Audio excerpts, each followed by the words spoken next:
ಒಂದು. ಸಂಗೊಳ್ಳಿ ರಾಯಣ್ಣ ಲಾವಣಿ. ಸಂಪಾದಕರು ಕೆ. ಮರುಳಸಿದ್ದಪ್ಪ. ಕರ್ತೃ ಕೃತಿ ಪರಿಚಯ. ಕನ್ನಡ ಸಾಹಿತ್ಯ ಲೋಕದ ಹೆಸರಾಂತ ಸಾಹಿತಿ, ವಿಮರ್ಶಕ ಹಾಗೂ ಪ್ರಾಧ್ಯಾಪಕರಾದ ಡಾ. ಕೆ. ಮರುಳಸಿದ್ದಪ್ಪನವರು ಬಹುಮುಖ ಪ್ರತಿಭೆಯುಳ್ಳವರು. ಜನ್ಮಸ್ಥಳ ಚಿಕ್ಕಮಗಳೂರು ಜಿಲ್ಲೆಯ ತರೀಕೆರೆ ತಾಲೂಕಿನ ಕಾರೆಹಳ್ಳಿ ಗ್ರಾಮ. ಪೋಷಕರು ತಂದೆ ಉಜ್ಜನಪ್ಪ, ತಾಯಿ ಕಾಳಮ್ಮ. ವೃತ್ತಿಜೀವನ ಬೆಂಗಳೂರು ವಿಶ್ವವಿದ್ಯಾಲಯದ ಕನ್ನಡ ವಿಭಾಗದ ಪ್ರಾಧ್ಯಾಪಕರಾಗಿ ಮತ್ತು ಮುಖ್ಯಸ್ಥರಾಗಿ ಸೇವೆ ಸಲ್ಲಿಸಿದ್ದಾರೆ. ಕುವೆಂಪು ಭಾಷಾ ಭಾರತಿ ಪ್ರಾಧಿಕಾರದ ಅಧ್ಯಕ್ಷರಾಗಿಯೂ ಕಾರ್ಯನಿರ್ವಹಿಸಿದ್ದಾರೆ. ಗೌರವ ಆಧುನಿಕ ನಾಟಕ ವಿಮರ್ಶೆ ಎಂಬ ಮಹಾಪ್ರಬಂಧಕ್ಕೆ ಪಿಎಚ್.ಡಿ. ಪದವಿ ಪಡೆದಿದ್ದಾರೆ. ಕೃತಿಗಳು: ಸಾಹಿತ್ಯ ಚರಿತ್ರೆ, ಷಟ್ಟದಿ ಸಾಹಿತ್ಯ 1975, ಪ್ರವಾಸ ಕಥನ, ನೋಟ ನಿಲುವು 2002. ಸಂಪಾದಿತ ಕೃತಿಗಳು: ಕನ್ನಡ ನಾಟಕ ವಿಮರ್ಶೆ, ಒಡನಾಟ, ವಚನ ಕಮ್ಮಟ, ಕಿ. ರಂ. ನಾಗರಾಜ ಅವರೊಂದಿಗೆ ಗಿರೀಶ ಕರ್ನಾಡ ನಾಟಕಗಳು, ಕನ್ನಡದ ಪ್ರತಿಕ್ರಿಯೆ. ಅನುವಾದಗಳು: ಮೀಡಿಯಾ, ಯುರಿಪಿಡಿಸ್, ಎಲೆಕ್ಟ್ರಾ, ಸೋಫೋಕ್ಲಿಸ್, ರಕ್ತಕಣಗಿಲೆ, ಟ್ಯಾಗೋರ್, ಭಾರತೀಯ ಜಾನಪದ ಸಮೀಕ್ಷೆ, ದುರ್ಗಾ ಭಾಗವತ್. ಇತರ: ಉಲ್ಲಾಸ, ಲಂಕೇಶ ಬದುಕು ಬರಹ. ಪ್ರಸ್ತುತ ಸಂಗೊಳ್ಳಿ ರಾಯಣ್ಣನ ಲಾವಣಿಯನ್ನು ಲಾವಣಿಗಳು ಎಂಬ ಕೃತಿಯಿಂದ ಆಯ್ದುಕೊಳ್ಳಲಾಗಿದೆ. ತಿರುಳು: ಭಾರತದ ಸ್ವಾತಂತ್ರ್ಯ ಹೋರಾಟದ ಇತಿಹಾಸದಲ್ಲಿ ಕಿತ್ತೂರು ಸಂಸ್ಥಾನದ ಹೆಸರು ಅಜರಾಮರ. ಕಿತ್ತೂರಿನ ಮಣ್ಣಿನ ನಿಷ್ಠಾವಂತ ಸೇವಕನಾಗಿ ಬ್ರಿಟಿಷರ ಪಾಲಿಗೆ ಸಿಂಹಸ್ವಪ್ನವಾಗಿದ್ದವನು ಸಂಗೊಳ್ಳಿ ರಾಯಣ್ಣ.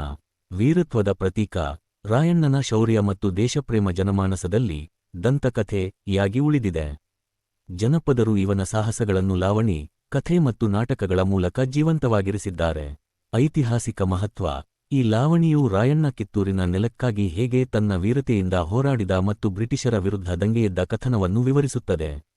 ವಿಷಾದದ ಸಂಗತಿ: ಪರಕೀಯರ ವಿರುದ್ಧ ಹೋರಾಡಿದ ಈ ವೀರಬಂಟನನ್ನು ನಮ್ಮವರೇ ಆದ ಕೆಲವು ದ್ರೋಹಿಗಳು ಮೋಸದಿಂದ ಬ್ರಿಟಿಷರಿಗೆ ಹಿಡಿದುಕೊಟ್ಟದ್ದು ಮತ್ತು ಅವನು ಗಲ್ಲಿಗೇರಿದ್ದು ಇತಿಹಾಸದ ಒಂದು ದುರಂತ ಭಾಗ. ಸಂಶೋಧನೆಯ ಅಗತ್ಯ: ರಾಯಣ್ಣನ ಬದುಕಿನ ಬಗ್ಗೆ ಇನ್ನೂ ಅನೇಕ ಐತಿಹಾಸಿಕ ಸತ್ಯಗಳು ಬೆಳಕಿಗೆ ಬರಬೇಕಾಗಿದ್ದು, ಈ ನಿಟ್ಟಿನಲ್ಲಿ ಹೆಚ್ಚಿನ ಶೋಧನೆಗಳ ಅವಶ್ಯಕತೆಯಿದೆ. ಸಂಕ್ಷಿಪ್ತ ಸಾರಾಂಶ: ಮೊದಲನೇ ನುಡಿ: ಬಂಡಾಯದ ಕಿಡಿ. ನಾಡಿನಲ್ಲಿ ಬ್ರಿಟಿಷರ ವಿರುದ್ಧ ದಂಗೆಯೆದ್ದ ಸಂಗೊಳ್ಳಿ ರಾಯಣ್ಣನ ಕಥೆಯನ್ನು ಇಲ್ಲಿ ಹೇಳಲಾಗಿದೆ. ರಾಯಣ್ಣ ಜಾತಿಯಲ್ಲಿ ಕುರುಬ, ವೀರಭದ್ರನ ಭಕ್ತ. ಮೊದಲು ಕಿತ್ತೂರು ಸಂಸ್ಥಾನದಲ್ಲಿ ಸರ್ಕಾರದ ಆಳಾಗಿ ಶಿಸ್ತಿನಿಂದ ಕೆಲಸ ಮಾಡುತ್ತಿದ್ದನು. ಆದರೆ ಗ್ರಾಮದ ಕುಲಕರ್ಣಿಯ ದ್ವೇಷವೇ ಇವನ ಜೀವನದ ಹಾದಿಯನ್ನು ಬದಲಿಸಿತು. ಕುಲಕರ್ಣಿ ಒಮ್ಮೆ ರಾಯಣ್ಣನಿಗೆ ತಾನು ಉಟ್ಟ ಧೋತ್ರವನ್ನು ಒಗೆಯಲು ಹೇಳಿದಾಗ ರಾಯಣ್ಣನ ಸ್ವಾಭಿಮಾನ ಕೆರಳುತ್ತದೆ. ನಾನು ಶೂರರ ಹಳಬನೆ ಹೊರತು ನಿನ್ನ ಮನೆಯ ಬಿಟ್ಟಿ ಚಾಕರಿ ಮಾಡುವವನಲ್ಲ ಎಂದು ಗುಡುಗುತ್ತಾನೆ. ಇದರಿಂದ ರಾಯಣ್ಣನ ಮೇಲೆ ಕೆಂಡಕಾರಿದ ಕುಲಕರ್ಣಿ, ಸರ್ಕಾರದ ತೆರಿಗೆ, ಪಾಳೆ, ಹಣ ನೀಡದಿದ್ದರೆ ನೋಡಿ ಎಂದು ಬೆದರಿಸುತ್ತಾನೆ. ರಾಯಣ್ಣ ಮನೆಗೆ ಹೋಗಿ ತಾಯಿಗೆ ಸಮಾಧಾನ ಹೇಳಿ ತನ್ನ ಪ್ರೀತಿಯ ಜೋಡಿ ಹೋರಿಗಳನ್ನು ಮಾರಿ ಹಣ ತರಲು ಕಿತ್ತೂರು ಸಂತೆಗೆ ಹೊರಡುತ್ತಾನೆ. ಎರಡನೇ ನುಡಿ: ತಂದೆಗೆ ಆದ ಅವಮಾನ ಮತ್ತು ಪ್ರತಿಜ್ಞೆ. ರಾಯಣ್ಣ ಸಂತೆಗೆ ಹೋದ ಸಮಯದಲ್ಲಿ ಕುಲಕರ್ಣಿ ತನ್ನ ಅಧಿಕಾರ ಬಳಸಿ ರಾಯಣ್ಣನ ತಂದೆ ಭರಮಣ್ಣನನ್ನು ಚಾವಡಿಗೆ ಎಳೆಸಿ ತರುತ್ತಾನೆ. ಅಪ್ಪಣೆ ಮೀರಿದ್ದಕ್ಕಾಗಿ ವಯಸ್ಸಾದ ಭರಮಣ್ಣನ ಬೆನ್ನಿನ ಮೇಲೆ, ಡುಬ್ಬದ ಮೇಲೆ ಕಲ್ಲು ಹೇರಿಸಿ ಅಮಾನವೀಯವಾಗಿ ಶಿಕ್ಷಿಸುತ್ತಾನೆ. ರಾಯಣ್ಣ ಮರಳಿ ಬಂದಾಗ ತಂದೆಗೆ ಆದ ಅವಮಾನ ಕಂಡು ಕರಕರ ಹಲ್ಲು ಕಡಿಯುತ್ತಾನೆ. ತನ್ನ ತಂದೆ ತಾಯಿಗೆ ವಂದಿಸಿ, ಇಂದಿನಿಂದ ನಾನು ನಿಮ್ಮ ಮಗನಲ್ಲ, ಈ ಕಿತ್ತೂರು ಮಣ್ಣಿನ ಮಗ ಎಂದು ದೇಶಸೇವೆಗೆ ಪಣತೊಡುತ್ತಾನೆ. ಕುಲಕರ್ಣಿಯ ಹೊಲಕ್ಕೆ ಬೆಂಕಿ ಹಚ್ಚಿ ಹನುಮಂತನು ಲಂಕೆಯನ್ನು ಸುಟ್ಟಂತೆ ವೈರಿಗಳ ಸಂಹಾರಕ್ಕೆ ಹೊರಡುತ್ತಾನೆ. ಮೂರನೇ ನುಡಿ: ಶಿವಗುತ್ತಿ ಕಾಳಗ ಮತ್ತು ವೀಳ್ಯ ಸ್ವೀಕಾರ. ರಾಯಣ್ಣ ತನ್ನ ಆಪ್ತ ಗೆಳೆಯ ಬಿಚ್ಚಗತ್ತಿ ಚನ್ನಬಸವಣ್ಣನ ಜೊತೆಗೂಡಿ ಶಿವಗುತ್ತಿ ಅರಸನ ಬಳಿಗೆ ಹೋಗುತ್ತಾನೆ. ಅಲ್ಲಿ ಅರಸನ ಸವಾಲನ್ನು ಸ್ವೀಕರಿಸಿ ನಾಡನ್ನು ಪೀಡಿಸುತ್ತಿದ್ದ ಒಬ್ಬ ಪುಂಡ ಶೂರನನ್ನು ಸೋಲಿಸಲು ಸಿದ್ಧನಾಗುತ್ತಾನೆ. ಅರಸನು ರಾಯಣ್ಣನ ಕತ್ತಿ ವರಸೆಯನ್ನು ಕಂಡು ಆಶ್ಚರ್ಯಚಕಿತನಾಗಿ ಅವನಿಗೆ ಯುದ್ಧದ ವೀಳ್ಯವನ್ನು ನೀಡುತ್ತಾನೆ. ನಾಲ್ಕನೇ ನುಡಿ: ಶೌರ್ಯ ಪ್ರದರ್ಶನ ಮತ್ತು ಸೈನ್ಯ ಸಂಘಟನೆ. ಶಿವಗುತ್ತಿಯ ರಣರಂಗದಲ್ಲಿ ಸಾವಿರಾರು ಜನರ ಮುಂದೆ ರಾಯಣ್ಣ ತನ್ನ ಪರಾಕ್ರಮ ತೋರಿಸುತ್ತಾನೆ. ಕಣ್ಣು ಮುಚ್ಚಿ ಕಣ್ಣು ಬಿಡುವಷ್ಟರಲ್ಲಿ ವೈರಿಯ ಚೆಂಡನ್ನು ತಲೆ ಕಡಿದು ಹಾಕುತ್ತಾನೆ. ಅರಸನು ರಾಯಣ್ಣನಿಗೆ ಬಿರುದು ಬಾವಲಿಗಳನ್ನು ನೀಡಿ ಗೌರವಿಸುತ್ತಾನೆ. ಈ ಗೆಲುವಿನಿಂದ ಉತ್ತೇಜಿತನಾದ ರಾಯಣ್ಣ ಸಾವಿರಾರು ಜನರ ದಂಡನ್ನು, ಸೈನ್ಯವನ್ನು ಕಟ್ಟಿ ಬ್ರಿಟಿಷರ ಕೈವಶವಾದ ಕಿತ್ತೂರನ್ನು ಮರಳಿ ಪಡೆಯಲು ದಂಡಯಾತ್ರೆ ಆರಂಭಿಸುತ್ತಾನೆ. ಐದನೇ ನುಡಿ: ಬ್ರಿಟಿಷ್ ಕಂಟೋನ್ಮೆಂಟ್ ಮೇಲೆ ದಾಳಿ. ಗೋದಳ್ಳಿ ಕೆರೆಯ ಬಳಿ ಬೀಡು ಬಿಟ್ಟಿದ್ದ ಬ್ರಿಟಿಷ್ ಸೈನ್ಯದ ಮೇಲೆ ರಾಯಣ್ಣ ಮತ್ತು ಗಜವೀರ ಹಠಾತ್ ದಾಳಿ ಮಾಡುತ್ತಾರೆ. ನಿದ್ರೆಯಲ್ಲಿದ್ದ ಶತ್ರುಗಳನ್ನು ಹೆಬ್ಬುಲಿಯಂತೆ ನುಗ್ಗಿ ಸಂಹರಿಸುತ್ತಾರೆ. ಅವರ ಶಸ್ತ್ರಾಸ್ತ್ರಗಳನ್ನು ಕಿತ್ತುಕೊಳ್ಳುತ್ತಾರೆ. ಬ್ರಿಟಿಷ್ ಸೈನಿಕರ ತಲೆಗಳು ಚೆಂಡಿನಂತೆ ಉರುಳುತ್ತವೆ. ತನ್ನ ಮುಂಗೈಗೆ ತಾನೇ ರಕ್ತದ ಹಣೆಯಿಟ್ಟುಕೊಂಡು ರಣರಂಗವನ್ನು ಖಾಲಿ ಮಾಡುತ್ತಾನೆ. ಆರನೇ ನುಡಿ: ಬಾಳಿಗುಂದಿ ಗುಡ್ಡದ ಗೆರಿಲ್ಲಾ ಯುದ್ಧ. ಬ್ರಿಟಿಷರು ಮತ್ತೆ ಸೈನ್ಯದೊಂದಿಗೆ ಬಾಳಿಗುಂದಿ ಗುಡ್ಡಕ್ಕೆ ಮುತ್ತಿಗೆ ಹಾಕುತ್ತಾರೆ. ರಾಯಣ್ಣನು ಯುಕ್ತಿಯಿಂದ ಗುಡ್ಡದ ಗಿಡಗಳಿಗೆ ಬೆಂಕಿ ಹಚ್ಚಿ ಶತ್ರುಗಳನ್ನು ದಾರಿ ತಪ್ಪಿಸುತ್ತಾನೆ. ಕತ್ತಲಿನಲ್ಲಿ ಮಿಂಚಿನಂತೆ ದಾಳಿ ಮಾಡಿ ಬ್ರಿಟಿಷರನ್ನು ಬೆಚ್ಚಿ ಬೀಳಿಸುತ್ತಾನೆ. ಅವನ ಶೌರ್ಯಕ್ಕೆ ಸಾಟಿಯಿಲ್ಲದಂತೆ ಅರಣ್ಯದಲ್ಲಿ ಸ್ವಾತಂತ್ರ್ಯದ ಬಾವುಟ ಹಾರಿಸುತ್ತಾನೆ. 7ನೇ ನುಡಿ, ವಿಶ್ವಾಸಘಾತ ಮತ್ತು ಬಂಧನ. ಬ್ರಿಟಿಷರಿಗೆ ರಾಯಣ್ಣನನ್ನು ಯುದ್ಧದಲ್ಲಿ ಸೋಲಿಸಲು ಸಾಧ್ಯವಾಗದಿದ್ದಾಗ ಅವರು ಕುತಂತ್ರ ನಡೆಸುತ್ತಾರೆ. ನೇಗಿನಾಳ ನಿಂಗನಗೌಡ ಮತ್ತು ವೆಂಕನಗೌಡರಿಗೆ ಆಮಿಷವೊಡ್ಡಿ ರಾಯಣ್ಣನನ್ನು ಹಿಡಿಯಲು ಹೊಂಚು ಹಾಕುತ್ತಾರೆ. ರಾಯಣ್ಣನು ಸ್ನಾನ ಮುಗಿಸಿ ಕಾವಿ ಬಟ್ಟೆ ಧರಿಸುವಾಗ ಈ ದ್ರೋಹಿಗಳು ಅವನ ಮೇಲೆ ಕರಿ ಕಂಬಳಿ ಎಸೆದು ಮೋಸದಿಂದ ಬಂಧಿಸುತ್ತಾರೆ. ವೀರ ರಾಯಣ್ಣನ ಕೈಕಾಲುಗಳಿಗೆ ಬೇಡಿ ತೊಡಿಸಿ ಬ್ರಿಟಿಷರಿಗೆ ಒಪ್ಪಿಸುತ್ತಾರೆ. 8ನೇ ನುಡಿ, ವೀರ ಬಲಿದಾನ ಮತ್ತು ಅಮರತ್ವ. ನಂದಗಡದ ಊರ ಹೊರಗೆ ರಾಯಣ್ಣನನ್ನು ಗಲ್ಲಿಗೇರಿಸಲು ಸಿದ್ಧತೆ ನಡೆಯುತ್ತದೆ. ಸಾವು ಹತ್ತಿರವಿದ್ದರೂ ರಾಯಣ್ಣನ ಮುಖದಲ್ಲಿ ಕಿಂಚಿತ್ತೂ ಭಯವಿರುವುದಿಲ್ಲ. ಮತ್ತೆ ಹುಟ್ಟಿ ಬರುವೆ, ನನ್ನ ನಾಡನ್ನು ರಕ್ಷಿಸುವೆ ಎಂದು ಗರ್ಜಿಸುತ್ತಾ ಗಲ್ಲಿಗೇರುತ್ತಾನೆ. ಸಂಗೊಳ್ಳಿ ರಾಯಣ್ಣನ ಈ ತ್ಯಾಗ ಕರ್ನಾಟಕದ ಇತಿಹಾಸದಲ್ಲಿ ಬಂಗಾರದ ಅಕ್ಷರಗಳಲ್ಲಿ ಅಚ್ಚಾಗಿದೆ. ಶಾಹಿರ ಶಾಮರಾಯರು ಈ ಲಾವಣಿಯನ್ನು ಅದ್ಭುತವಾಗಿ ರಚಿಸಿದ್ದಾರೆ. ಆಲೋಚನೆ ವಿಸ್ತರಿಸುವ ಪ್ರಶ್ನೋತ್ತರಗಳು. ಪ್ರ 1. ಸಂಗೊಳ್ಳಿ ರಾಯಣ್ಣನ ಸಾಹಸದ ಜೀವನಗಾಥೆಯನ್ನು ಕುರಿತು ಬರೆಯಿರಿ. ಉತ್ತರ: ಕ್ರಾಂತಿವೀರ ಸಂಗೊಳ್ಳಿ ರಾಯಣ್ಣನ ಸಾಹಸಮಯ ಜೀವನಗಾಥೆಯನ್ನು ಈ ಕೆಳಗಿನಂತೆ ವಿವರಿಸಬಹುದು. ಕ್ರಾಂತಿವೀರ ಸಂಗೊಳ್ಳಿ ರಾಯಣ್ಣನ ಸಾಹಸಮಯ ಜೀವನಗಾಥೆ. ಸಂಗೊಳ್ಳಿ ರಾಯಣ್ಣ ಕೇವಲ ಒಬ್ಬ ವ್ಯಕ್ತಿಯಲ್ಲ, ಅವನು ಬ್ರಿಟಿಷ್ ಸಾಮ್ರಾಜ್ಯಶಾಹಿಯ ವಿರುದ್ಧ ಮೊಳಗಿದ ಸ್ವಾಭಿಮಾನದ ಕಹಳೆ. ಕಿತ್ತೂರು ಸಂಸ್ಥಾನದ ನಿಷ್ಠಾವಂತ ಸೇವಕನಾಗಿದ್ದ ರಾಯಣ್ಣ ತನ್ನ ಅಪ್ರತಿಮ ದೇಶಪ್ರೇಮ ಮತ್ತು ಸಾಹಸದಿಂದ ಇತಿಹಾಸದಲ್ಲಿ ಅಮರನಾಗಿದ್ದಾನೆ. 1. ಸ್ವಾಭಿಮಾನದ ಕಿಡಿ ಮತ್ತು ಬಂಡಾಯ. ರಾಯಣ್ಣನ ಬಂಡಾಯಕ್ಕೆ ಮೂಲ ಪ್ರೇರಣೆ ಅವನ ಸ್ವಾಭಿಮಾನ. ಕಿತ್ತೂರು ಸಂಸ್ಥಾನದಲ್ಲಿ ಶಿಸ್ತಿನ ಸಿಪಾಯಿಯಾಗಿದ್ದ ರಾಯಣ್ಣನಿಗೆ ಗ್ರಾಮದ ಕುಲಕರ್ಣಿ ತನ್ನ ಧೋತ್ರ ಒಗೆಯುವಂತೆ ಹೇಳಿ ಅವಮಾನಿಸಿದಾಗ, ನಾನು ಶೂರರ ಹಳಬನೆ ಹೊರತು ನಿನ್ನ ಮನೆಯ ಬಿಟ್ಟಿ ಚಾಕರಿ ಮಾಡುವವನಲ್ಲ ಎಂದು ಗುಡುಗುತ್ತಾನೆ. ಈ ಘಟನೆಯು ಒಬ್ಬ ಸಾಮಾನ್ಯ ಸೈನಿಕನನ್ನು ಬಂಡಾಯದ ಹಾದಿಗೆ ತಳ್ಳುತ್ತದೆ. 2. ತಂದೆಗೆ ಆದ ಅವಮಾನ ಮತ್ತು ದೇಶಸೇವೆಯ ಪ್ರತಿಜ್ಞೆ. ಕುಲಕರ್ಣಿಯ ಕುತಂತ್ರದಿಂದ ರಾಯಣ್ಣನ ತಂದೆ ಭರಮಣ್ಣನಿಗೆ ಅಮಾನವೀಯ ಶಿಕ್ಷೆಯಾದಾಗ ರಾಯಣ್ಣನ ಕ್ರೋಧ ಕಟ್ಟೆಯೊಡೆಯುತ್ತದೆ. ತನ್ನ ವೈಯಕ್ತಿಕ ನೋವನ್ನು ದೇಶದ ಬಿಡುಗಡೆಯ ಹೋರಾಟವನ್ನಾಗಿ ಬದಲಿಸಿಕೊಂಡ ರಾಯಣ್ಣ, ಇಂದಿನಿಂದ ನಾನು ನಿಮ್ಮ ಮಗನಲ್ಲ, ಈ ಕಿತ್ತೂರು ಮಣ್ಣಿನ ಮಗ ಎಂದು ಪ್ರತಿಜ್ಞೆ ಮಾಡಿ ನಾಡಿನ ರಕ್ಷಣೆಗೆ ನಿಲ್ಲುತ್ತಾನೆ. 3. ಯುದ್ಧ ಕಲೆ ಮತ್ತು ಸೈನ್ಯ ಸಂಘಟನೆ. ಶಿವಗುತ್ತಿ ಅರಸನ ಸವಾಲನ್ನು ಸ್ವೀಕರಿಸಿ ಪುಂಡಾಶೂರನನ್ನು ಸೋಲಿಸುವ ಮೂಲಕ ರಾಯಣ್ಣ ತನ್ನ ಕತ್ತಿ ವರಸೆಯ ಚಾತುರ್ಯವನ್ನು ಪ್ರದರ್ಶಿಸುತ್ತಾನೆ. ಇದರಿಂದ ಪ್ರಭಾವಿತನಾದ ಅವನು ಸಾವಿರಾರು ಜನರನ್ನು ಸಂಘಟಿಸಿ ಸೈನ್ಯವೊಂದನ್ನು ಕಟ್ಟುತ್ತಾನೆ. ಬ್ರಿಟಿಷರ ವಶವಾಗಿದ್ದ ಕಿತ್ತೂರನ್ನು ಮರಳಿ ಪಡೆಯುವುದು ಅವನ ಮುಖ್ಯ ಗುರಿಯಾಗಿತ್ತು. 4. ಗೆರಿಲ್ಲಾ ಯುದ್ಧ ತಂತ್ರ ಗರಿಲ್ಲಾ ವಾರ್ಫೇರ್. ಬ್ರಿಟಿಷರ ಬೃಹತ್ ಸೈನ್ಯವನ್ನು ಎದುರಿಸಲು ರಾಯಣ್ಣ ಗೆರಿಲ್ಲಾ ಯುದ್ಧ ತಂತ್ರವನ್ನು ಬಳಸಿದನು. ಗೋದಳ್ಳಿ ದಾಳಿ. ನಿದ್ರೆಯಲ್ಲಿದ್ದ ಶತ್ರುಗಳ ಮೇಲೆ ಹಠಾತ್ ದಾಳಿ ಮಾಡಿ ಅವರ ಶಸ್ತ್ರಾಸ್ತ್ರಗಳನ್ನು ವಶಪಡಿಸಿಕೊಂಡನು. ಬಾಳಿಗುಂದಿ ಗುಡ್ಡದ ಕಾಳಗ. ಕಾಡಿನ ಗಿಡಗಳಿಗೆ ಬೆಂಕಿ ಹಚ್ಚಿ ಶತ್ರುಗಳನ್ನು ದಾರಿ ತಪ್ಪಿಸಿ ಕತ್ತಲಿನಲ್ಲಿ ಮಿಂಚಿನಂತೆ ದಾಳಿ ಮಾಡಿ ಬ್ರಿಟಿಷರನ್ನು ಬೆಚ್ಚಿ ಬೀಳಿಸಿದನು. 5. ವಿಶ್ವಾಸಘಾತ ಮತ್ತು ವೀರ ಮರಣ. ಬ್ರಿಟಿಷರಿಗೆ ರಾಯಣ್ಣನನ್ನು ನೇರ ಯುದ್ಧದಲ್ಲಿ ಸೋಲಿಸಲು ಸಾಧ್ಯವಾಗಲಿಲ್ಲ. ಹಾಗಾಗಿ ಅವರು ಕುತಂತ್ರದಿಂದ ನೇಗಿನಾಳ ನಿಂಗನಗೌಡ ಮತ್ತು ವೆಂಕನಗೌಡರ ಸಹಾಯದಿಂದ ಸ್ನಾನ ಮಾಡುತ್ತಿದ್ದ ರಾಯಣ್ಣನ ಮೇಲೆ ಕರಿ ಕಂಬಳಿ ಎಸೆದು ಮೋಸದಿಂದ ಬಂಧಿಸಿದರು. 1831ರಲ್ಲಿ ನಂದಗಡದಲ್ಲಿ ರಾಯಣ್ಣನನ್ನು ಗಲ್ಲಿಗೇರಿಸಲಾಯಿತು. ಸಾಯುವ ಕ್ಷಣದಲ್ಲಿಯೂ ಮತ್ತೆ ಹುಟ್ಟಿ ಬರುವೆ, ನನ್ನ ನಾಡನ್ನು ರಕ್ಷಿಸುವೆ ಎಂದು ಗರ್ಜಿಸಿದ ಆತನ ಧೀರತನ ಇಂದಿಗೂ ನಮಗೆ ಸ್ಫೂರ್ತಿಯಾಗಿದೆ. ಒಟ್ಟಿನಲ್ಲಿ ಸಂಗೊಳ್ಳಿ ರಾಯಣ್ಣನ ಜೀವನವು ನಮಗೆ ಸ್ವಾಭಿಮಾನ, ಶೌರ್ಯ ಮತ್ತು ದೇಶಭಕ್ತಿಯ ಪಾಠವನ್ನು ಕಲಿಸುತ್ತದೆ. ಮೋಸದಿಂದ ಅವನನ್ನು ಬಂಧಿಸಿದರೂ ಜನರ ಹೃದಯದಲ್ಲಿ ಅವನು ಎಂದಿಗೂ ಅಜೇಯ ವೀರ. ಪ್ರ 2. ಸಂಗೊಳ್ಳಿ ರಾಯಣ್ಣನ ಸ್ವಾತಂತ್ರ್ಯ ಹೋರಾಟ ಹೇಗೆ ಚಿತ್ರಿತಗೊಂಡಿದೆ ವಿವರಿಸಿ. ಉತ್ತರ: ಸಂಗೊಳ್ಳಿ ರಾಯಣ್ಣನ ಸ್ವಾತಂತ್ರ್ಯ ಹೋರಾಟವು ಕೇವಲ ಬ್ರಿಟಿಷರ ವಿರುದ್ಧದ ಯುದ್ಧವಾಗಿರದೆ, ಅದು ಸ್ವಾಭಿಮಾನ, ತಂತ್ರಗಾರಿಕೆ ಮತ್ತು ಅಪ್ರತಿಮ ದೇಶಪ್ರೇಮದ ಸಂಕೇತವಾಗಿ ಚಿತ್ರಿತಗೊಂಡಿದೆ. ಲಾವಣಿ ಮತ್ತು ಇತಿಹಾಸದ ಹಿನ್ನೆಲೆಯಲ್ಲಿ ಈ ಹೋರಾಟದ ಮುಖ್ಯ ಘಟ್ಟಗಳನ್ನು ಹೀಗೆ ವಿವರಿಸಬಹುದು. ಸಂಗೊಳ್ಳಿ ರಾಯಣ್ಣನ ಸ್ವಾತಂತ್ರ್ಯ ಹೋರಾಟದ ಚಿತ್ರಣ. 1. ಸಂಘಟಿತ ಸೈನ್ಯದ ನಿರ್ಮಾಣ. ರಾಯಣ್ಣ ಕೇವಲ ವೈಯಕ್ತಿಕ ಸೇಡಿಗಾಗಿ ಹೋರಾಡಲಿಲ್ಲ. ಕಿತ್ತೂರು ಸಂಸ್ಥಾನವನ್ನು ಬ್ರಿಟಿಷರಿಂದ ಮುಕ್ತಗೊಳಿಸಲು ಅವನು ಒಂದು ವ್ಯವಸ್ಥಿತ ಸೈನ್ಯವನ್ನು ಕಟ್ಟಿದನು. ನಕ್ಷತ್ರ ಚಿಹ್ನೆ ತನ್ನ ಆಪ್ತ ಗೆಳೆಯ ಬಿಚ್ಚಗತ್ತಿ ಚನ್ನಬಸವಣ್ಣ ಮತ್ತು ಗಜವೀರರಂತಹ ನಂಬಿಕಸ್ಥರನ್ನು ಜೊತೆಗೂಡಿಸಿಕೊಂಡನು.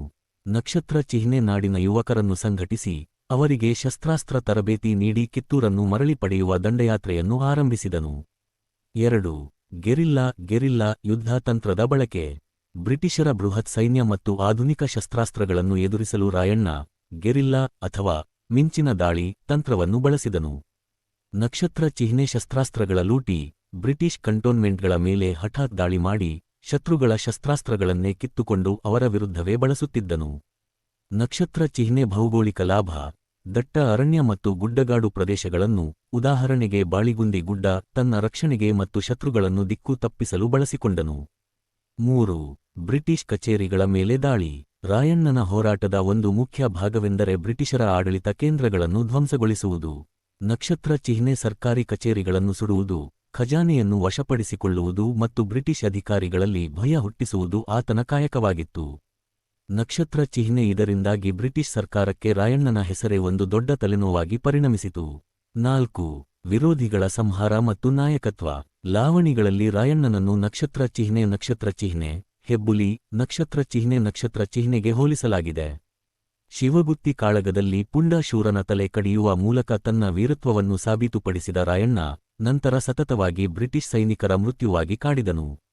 ಅವನ ಹೋರಾಟವು ಎಷ್ಟು ತೀವ್ರವಾಗಿತ್ತೆಂದರೆ ಬ್ರಿಟಿಷರು ಅವನನ್ನು ಸೆರೆಹಿಡಿಯಲು ಯುದ್ಧದ ಬದಲು ಕುತಂತ್ರದ ಮೊರೆ ಹೋಗಬೇಕಾಯಿತು. 5. ಅಂತಿಮ ಬಲಿದಾನ ಮತ್ತು ಪ್ರೇರಣೆ. ಸಂಗೊಳ್ಳಿ ರಾಯಣ್ಣನ ಹೋರಾಟವು ಅವನ ಸಾವಿನೊಂದಿಗೆ ಕೊನೆಗೊಳ್ಳಲಿಲ್ಲ. ಗಲ್ಲಿಗೇರುವ ಮುನ್ನ ಅವನು ನೀಡಿದ ಕರೆ ಕರ್ನಾಟಕದ ಮುಂದಿನ ಅನೇಕ ಸ್ವಾತಂತ್ರ್ಯ ಹೋರಾಟಗಾರರಿಗೆ ಸ್ಫೂರ್ತಿಯಾಯಿತು. ಅವನ ಹೋರಾಟವು ಬ್ರಿಟಿಷರ ದಬ್ಬಾಳಿಕೆಯ ವಿರುದ್ಧ ಸಾಮಾನ್ಯ ಜನರಲ್ಲಿ ಕಿಚ್ಚು ಹಚ್ಚುವಲ್ಲಿ ಯಶಸ್ವಿಯಾಯಿತು.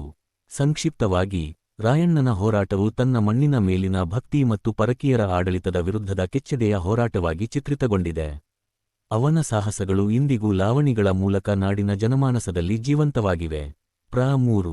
ಇತಿಹಾಸ ಮೆರೆದ ಸಂಗೊಳ್ಳಿ ರಾಯಣ್ಣನು ಜನಮನದಲ್ಲಿ ನೆಲೆನಿಂತ ಬಗೆಯನ್ನು ಬರೆಯಿರಿ. ಉತ್ತರ: ಸಂಗೊಳ್ಳಿ ರಾಯಣ್ಣ ಕೇವಲ ಇತಿಹಾಸದ ಪುಟಗಳಲ್ಲಿ ಉಳಿದ ವ್ಯಕ್ತಿಯಲ್ಲ, ಬದಲಾಗಿ ಕರ್ನಾಟಕದ ಮನೆಮನೆಯ ಲಾವಣಿ, ಜಾನಪದ ಮತ್ತು ಸಂಸ್ಕೃತಿಯಲ್ಲಿ ನಕ್ಷತ್ರ ಚಿಹ್ನೆ ಅಮರ ವೀರ ನಕ್ಷತ್ರ ಚಿಹ್ನೆನಾಗಿ ಜನಮನದಲ್ಲಿ ನೆಲೆಸಿದ್ದಾನೆ. ಅವನು ಜನರ ಹೃದಯ ಗೆದ್ದ ಬಗೆಯನ್ನು ಈ ಕೆಳಗಿನ ಅಂಶಗಳ ಮೂಲಕ ವಿವರಿಸಬಹುದು. ಜನಮನದಲ್ಲಿ ಸಂಗೊಳ್ಳಿ ರಾಯಣ್ಣ ಒಂದು ಅವಿನಾಭಾವ ಸಂಬಂಧ. 1. ಸಾಮಾನ್ಯ ಜನರ ಪ್ರತಿನಿಧಿಯಾಗಿ. ರಾಯಣ್ಣ ಒಬ್ಬ ಸಾಮಾನ್ಯ ಕುರುಬ ಕುಟುಂಬದಲ್ಲಿ ಹುಟ್ಟಿದವನು.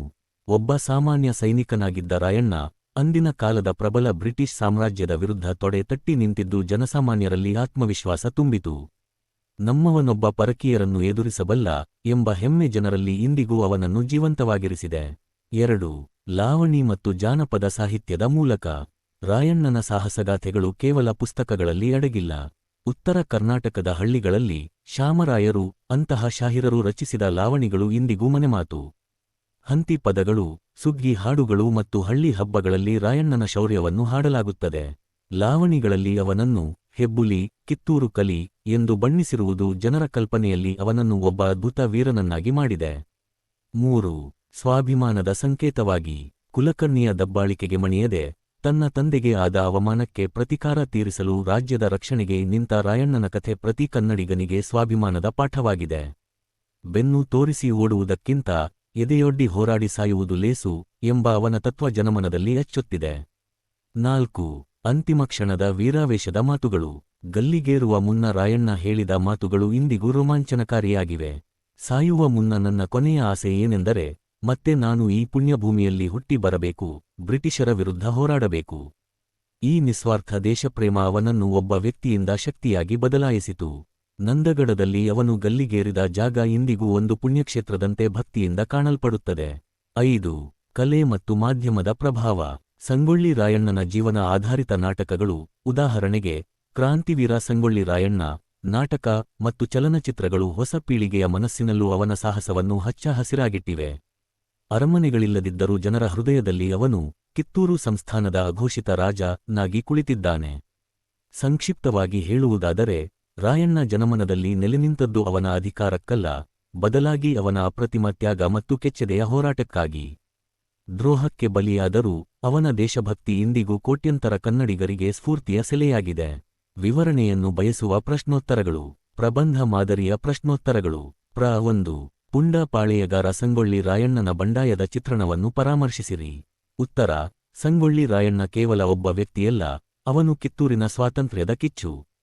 ಕೆ.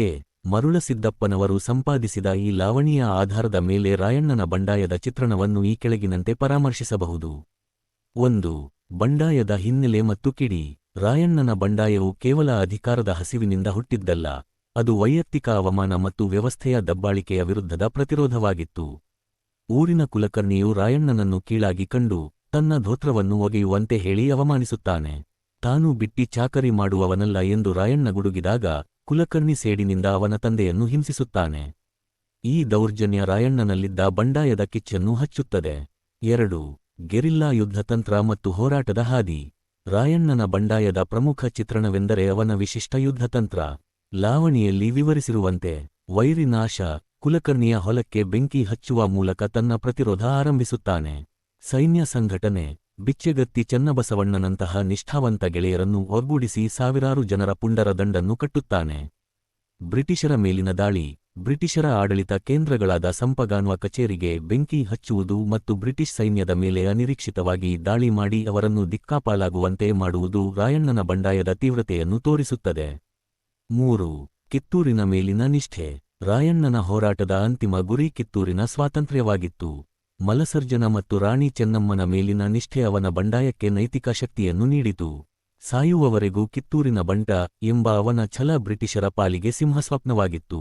ಬ್ರಿಟಿಷರು ಅವನನ್ನು ನೇರವಾಗಿ ಎದುರಿಸಲಾಗದೆ ಕುತಂತ್ರದ ಮೊರೆ ಹೋದದ್ದೇ ಅವನ ಶೌರ್ಯಕ್ಕೆ ಸಾಕ್ಷಿ. 4. ಶೌರ್ಯ ಮತ್ತು ಬಲಿದಾನ. ಲಾವಣಿಯು ರಾಯಣ್ಣನನ್ನು ಅಪ್ರತಿಮ ವೀರನನ್ನಾಗಿ ಚಿತ್ರಿಸುತ್ತದೆ. ಶಿವಗುತ್ತಿಯ ಕಾಳಗದಲ್ಲಿ ಶತ್ರುಗಳ ಚೆಂಡನ್ನು ಚೆಂಡಾಡುವ ದೃಶ್ಯ ಅವನ ಪರಾಕ್ರಮಕ್ಕೆ ಕನ್ನಡಿ ಹಿಡಿಯುತ್ತದೆ. ಆದರೆ ಸ್ವಂತ ನಾಡಿನವರೇ ಆದ ನೇಗಿನಾಳ ನಿಂಗನಗೌಡ ಮತ್ತು ವೆಂಕನಗೌಡರ ವಿಶ್ವಾಸಘಾತದಿಂದಾಗಿ ರಾಯಣ್ಣ ಸೆರೆಯಾಗುತ್ತಾನೆ. ಗಲ್ಲಿಗೇರುವ ಮುನ್ನವೂ ಕುಗ್ಗದ ಅವನ ಧೈರ್ಯ ಬಂಡಾಯಗಾರರಲ್ಲಿ ಶ್ರೇಷ್ಠವಾದುದು. ಒಟ್ಟಾರೆ ಸಂಗೊಳ್ಳಿ ರಾಯಣ್ಣನ ಬಂಡಾಯವು ಸ್ವಾಭಿಮಾನ, ಶೌರ್ಯ ಮತ್ತು ದೇಶಪ್ರೇಮದ ಸಂಕೇತವಾಗಿದೆ. ಜನಪದ ಲಾವಣಿಯು ಅವನನ್ನು ಕೇವಲ ಒಬ್ಬ ಬಂಡಾಯಗಾರನನ್ನಾಗಿ ಮಾತ್ರವಲ್ಲದೆ ಅನ್ಯಾಯದ ವಿರುದ್ಧ ಸಿಡಿದೆದ್ದ ಒಬ್ಬ ಜನನಾಯಕನನ್ನಾಗಿ ಅತ್ಯಂತ ಪರಿಣಾಮಕಾರಿಯಾಗಿ ಚಿತ್ರಿಸಿದೆ. ಉತ್ತರ: ಸಂಗೊಳ್ಳಿ ರಾಯಣ್ಣ ಕೇವಲ ಕಿತ್ತೂರು ಸಂಸ್ಥಾನದ ಒಬ್ಬ ಸೈನಿಕನಲ್ಲ, ಅವನು ಕನ್ನಡ ನಾಡಿನ ಅಸ್ಮಿತೆ ಮತ್ತು ಸ್ವಾತಂತ್ರ್ಯ ಹೋರಾಟದ ಮಹಾನ್ ಚೇತನ. ಲಾವಣಿಯಲ್ಲಿ ಮೂಡಿಬಂದಿರುವಂತೆ ರಾಯಣ್ಣನ ಅನನ್ಯತೆಯನ್ನು ಈ ಕೆಳಗಿನ ಪ್ರಮುಖ ಅಂಶಗಳ ಮೂಲಕ ವಿಶ್ಲೇಷಿಸಬಹುದು. 1. ಅಪ್ರತಿಮ ಸ್ವಾಭಿಮಾನಿ. ರಾಯಣ್ಣನ ಅನನ್ಯತೆ ಇರುವುದೇ ಅವನ ಸ್ವಾಭಿಮಾನದಲ್ಲಿ.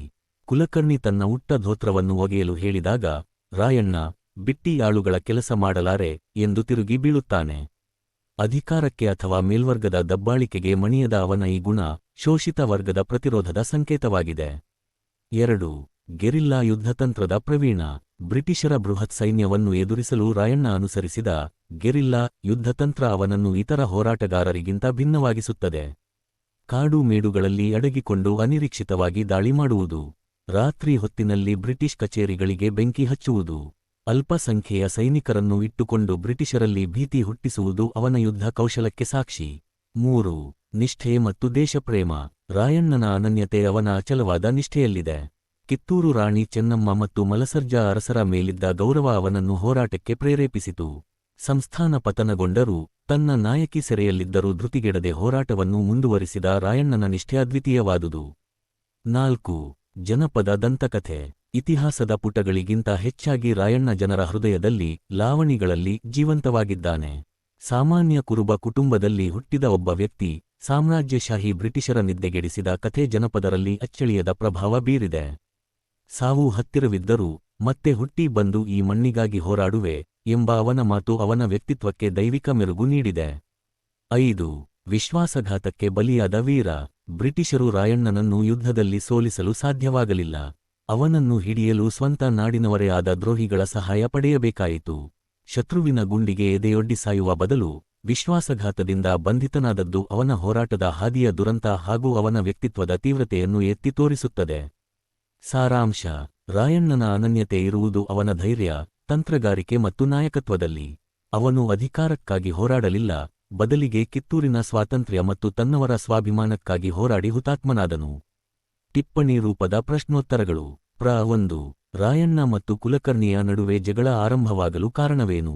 ಉತ್ತರ: ಕುಲಕರ್ಣಿಯು ರಾಯಣ್ಣನನ್ನು ಜಾತಿಯ ಹೆಸರಿನಲ್ಲಿ ಕೀಳಾಗಿ ಕಂಡು ತನ್ನ ಉಟ್ಟ ಧೋತ್ರವನ್ನು ಒಗೆಯುವಂತೆ ಆಜ್ಞಾಪಿಸುತ್ತಾನೆ. ರಾಯಣ್ಣನು ತಾನು ಸರ್ಕಾರದ ನಿಷ್ಠಾವಂತ ಸೇವಕನೇ ಹೊರತು ಯಾರದ್ದೋ ಮನೆಯ ಬಿಟ್ಟಿ ಚಾಕರಿ ಮಾಡುವವನಲ್ಲ ಎಂದು ಹೇಳಿ ನಿರಾಕರಿಸುತ್ತಾನೆ. ಈ ಸ್ವಾಭಿಮಾನದ ನುಡಿಯೇ ಇಬ್ಬರ ನಡುವಿನ ದ್ವೇಷಕ್ಕೆ ಮತ್ತು ರಾಯಣ್ಣನ ಬಂಡಾಯಕ್ಕೆ ನಾಂದಿಯಾಗುತ್ತದೆ. ಪ್ರ 2. ರಾಯಣ್ಣನು ತನ್ನ ತಂದೆಗೆ ಆದ ಅವಮಾನಕ್ಕೆ ಹೇಗೆ ಪ್ರತಿಕ್ರಿಯಿಸಿದನು? ಉತ್ತರ: ರಾಯಣ್ಣನು ಕಿತ್ತೂರು ಸಂತೆಗೆ ಹೋದಾಗ ಕುಲಕರ್ಣಿಯು ಸೇಡಿನಿಂದ ರಾಯಣ್ಣನ ತಂದೆ ಭರಮಣ್ಣನನ್ನು ಚಾವಡಿಗೆ ಎಳೆಸಿ ಡುಬ್ಬದ ಮೇಲೆ ಕಲ್ಲು ಹೇರಿಸಿ ಅವಮಾನಿಸುತ್ತಾನೆ. ಸಂತೆಯಿಂದ ಮರಳಿದ ರಾಯಣ್ಣನು ತಂದೆಯ ಸ್ಥಿತಿಯನ್ನು ಕಂಡು ಕೆಂಡಾಮಂಡಲನಾಗುತ್ತಾನೆ.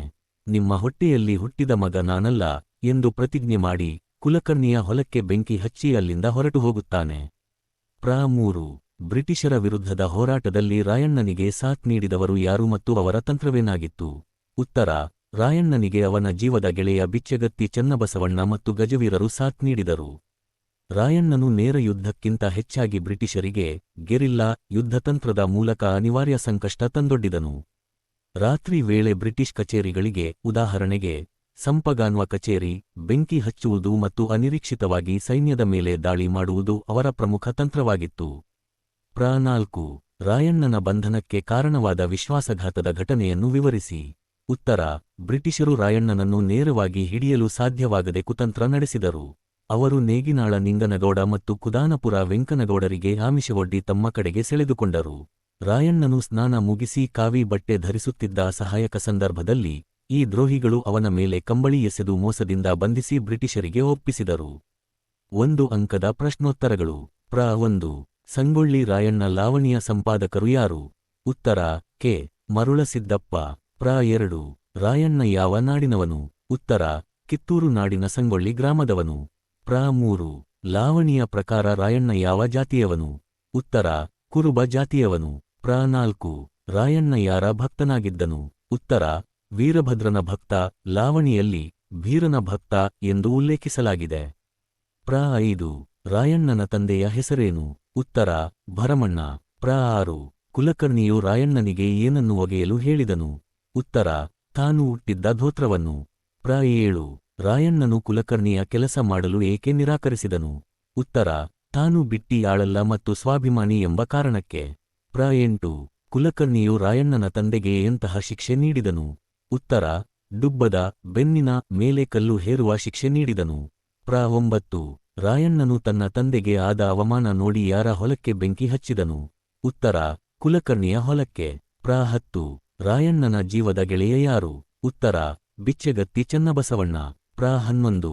ರಾಯಣ್ಣನು ಯಾವ ಅರಸನ ಸಹಾಯ ಕೋರಿ ಹೋದನು? ಉತ್ತರ: ಶಿವಗುತ್ತಿ ಅರಸನ ಬಳಿ. ಪ್ರ 12. ರಾಯಣ್ಣನು ಯಾವ ಕಚೇರಿಗೆ ಬೆಂಕಿ ಹಚ್ಚಿದನು? ಉತ್ತರ: ಸಂಪಗಾನ್ವ ಕಚೇರಿಗೆ. ಪ್ರ 13. ರಾಯಣ್ಣನನ್ನು ಹಿಡಿಯಲು ಬ್ರಿಟಿಷರಿಗೆ ಸಹಾಯ ಮಾಡಿದ ದ್ರೋಹಿಗಳು ಯಾರು? ಉತ್ತರ: ನೇಗಿನಾಳ ನಿಂಗನಗೌಡ ಮತ್ತು ಕುದಾನಪುರ ವೆಂಕನಗೌಡ. ಪ್ರ 14. ರಾಯಣ್ಣ ಸ್ನಾನ ಮಾಡುವಾಗ ದ್ರೋಹಿಗಳು ಅವನ ಮೇಲೆ ಏನನ್ನು ಎಸೆದರು? ಉತ್ತರ: ಕರಿ ಕಂಬಳಿಯನ್ನು. ಪ್ರ 15. ರಾಯಣ್ಣನನ್ನು ಎಲ್ಲಿ ಗಲ್ಲಿಗೇರಿಸಲಾಯಿತು? ಉತ್ತರ: ನಂದಗಡದ ಊರ ಹೊರಗೆ. ಪ್ರ 16. ಬ್ರಿಟಿಷರು ರಾಯಣ್ಣನನ್ನು ಯಾವ ದಿನ ಗಲ್ಲಿಗೇರಿಸಿದರು? ಉತ್ತರ: ಸೋಮವಾರ ದಿನ. ಪ್ರ 17. ಸಂಗೊಳ್ಳಿ ರಾಯಣ್ಣ ಲಾವಣಿಯನ್ನು ಯಾವ ಕೃತಿಯಿಂದ ಆಯ್ದುಕೊಳ್ಳಲಾಗಿದೆ? ಉತ್ತರ: ಮರುಳಸಿದ್ದಪ್ಪನವರು ಸಂಪಾದಿಸಿದ ಲಾವಣಿಗಳು ಎಂಬ ಕೃತಿಯಿಂದ. ಪ್ರ 18. ಲಾವಣಿಯಲ್ಲಿ ಬಾದೂರ ಪದದ ಅರ್ಥವೇನು? ಉತ್ತರ: ಬಹದ್ದೂರ, ಶೂರ. ಪ್ರ 19. ರಾಯಣ್ಣನ ಬಂಡಾಯಕ್ಕೆ ಮೂಲ ಕಾರಣವೇನು? ಉತ್ತರ: ಕುಲಕರ್ಣಿಯ ದ್ವೇಷ ಮತ್ತು ಬ್ರಿಟಿಷರ ದಬ್ಬಾಳಿಕೆ. ಪ್ರ 20. ರಾಯಣ್ಣನು ಸಾಯುವ ಮುನ್ನ ನೆನೆದ ದೇವರು ಯಾರು? ಉತ್ತರ: ಮಾರುತಿ, ಹನುಮಂತ.